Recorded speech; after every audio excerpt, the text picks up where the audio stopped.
পটুয়াখালীতে chocolate খাওয়ানোর কথা বলে নির্জন ঘরে ডেকে নিয়ে চতুর্থ শ্রেণী পড়ুয়া এক স্কুল ছাত্রীকে গামছা দিয়ে মুখ বেঁধে ধর্ষণের অভিযোগ উঠেছে। মজার কথা কইয়া আমি কই যাবো না, তারপর আমার মুখ চেপে একবার বাঁচে বাইনা আমার প্যান্ট জামা কাপড় খুলে তারপর ওই করে এবার খারাপ কাজ করছে। এ ঘটনায় এলাকাব্যাপী ব্যাপক চাঞ্চল্যের সৃষ্টি হয়েছে। উনি তো এই কাজ করে বহুদিন তাই ধরতে পারি নাতে নাতে আর কি। পরে মহিলারা আবাসনের মহিলারা তাকে তাকে কবে কি আর কি ধরতে পারবে। তারপর আজকে উনি ওই মাইয়ের ঘরের সামনে যায় আবার আয়, যায় আবার আয়। এই মহিলারা সন্দেহ করছে যে বারবার ঘরে তো যায় আর আয় কি জন্য। এই ফটো মাইয়ের লইয়া ওনার বুইনের ঘরে ঢুকে গেছে, মুখ চেপে দিয়ে লইয়া ঢুকে নিয়ে গামছাতে মুখ বান্ধা আকাম করছে। ঠিক আছে, পরে মাইয়া সিকুলে বাইরে আছে, মাইয়া সম্পূর্ণ স্বীকার পাইছে হ্যাঁ আকাম করছে। এইবার মাইয়ের প্যান ভিজে পাইছি। ভুক্তভোগী 10 বছর বয়সী স্কুল ছাত্রী জানায় জোর করে তাকে শুয়ে জামা কাপড় খুলে ফেলে স্থানীয় দুলাল গাজী। এ সময় বারবার সে উঠে যাওয়ার চেষ্টা করলে গামছা দিয়ে তার মুখ বেঁধে ফেলা হয়। এরপর তাকে নানা ভয়ভীতি দেখিয়ে জোরপূর্বক ধর্ষণ করা হয়। আমি উড়ার চেষ্টা করছি, এবার আমার রানের উপরে বই এবার আমি হচ্ছে এবার আমার জামা গেছি, এবার জামা কাপড় খুলছে, এবার জামা কাপড় খুললে এবার নষ্ট করছে। এবার ওকে আবার আসে, এবার দুইটা মানুষ আমার খুঁজতেছে, এবার আর কথা হয় না যা, এবার আমি কান্দুলিস। দুঃখজনক এমন ঘটনাটি ঘটেছে পটুয়াখালী সদর উপজেলার ছোটবিঘাই ইউনিয়নের মাটিভাঙ্গা গ্রামের আবাসন এলাকায়।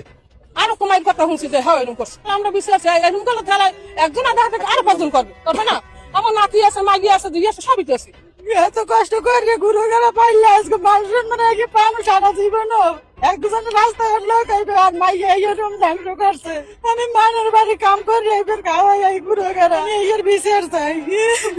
তো দুলাল গাছের বাসা বাড়ি এই জায়গা, ওর বাসা বাড়ি বিলে, ওর বোনের একটা বাসা আছে, ওর বোনের বাসা থেকে এইসব কাজকর্ম করে। তো দুলাল গাছের বোনদের কোনো বাসা বাড়ি এই জায়গায় থাকতে পারবে না, নষ্ট কোনো মানুষ আবাসন থাকতে পারবে না, ওর বিচার এরকম নির্যাতন হয়ে আরো 2-3 বার করছে আমার এই বোনের উপরে। কিন্তু আমার বোনের হুমকি দিয়েছে যদি কয় তাহলে মেরে ফেলবো।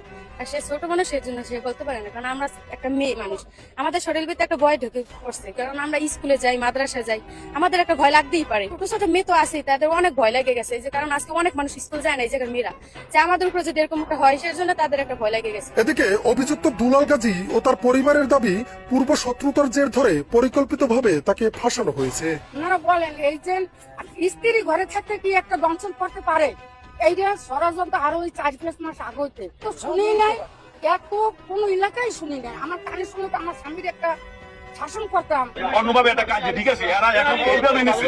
কিন্তু আপনারা দেখেন কোন একটা সাকিব আমার এক দোকানে বই কিন্তু মারছে, ওরা ও জায়গায় বই ধরতে। আমার বাবা যদি কোনো অন্যায় করে থাকতেন তারা ওই জায়গায় বই ধরতে, ওরা ওই জায়গায় মারতে। আমার কোনো আপত্তি আছে না, কোনো মনে দুঃখ থাকে না।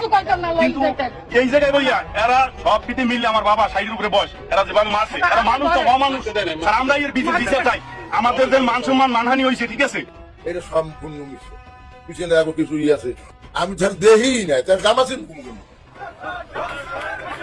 এ ঘটনায় অভিযুক্ত দুলালকে উত্তম মাধ্যম শেষে পুলিশে দিয়েছে স্থানীয় উত্তেজিত জনতা।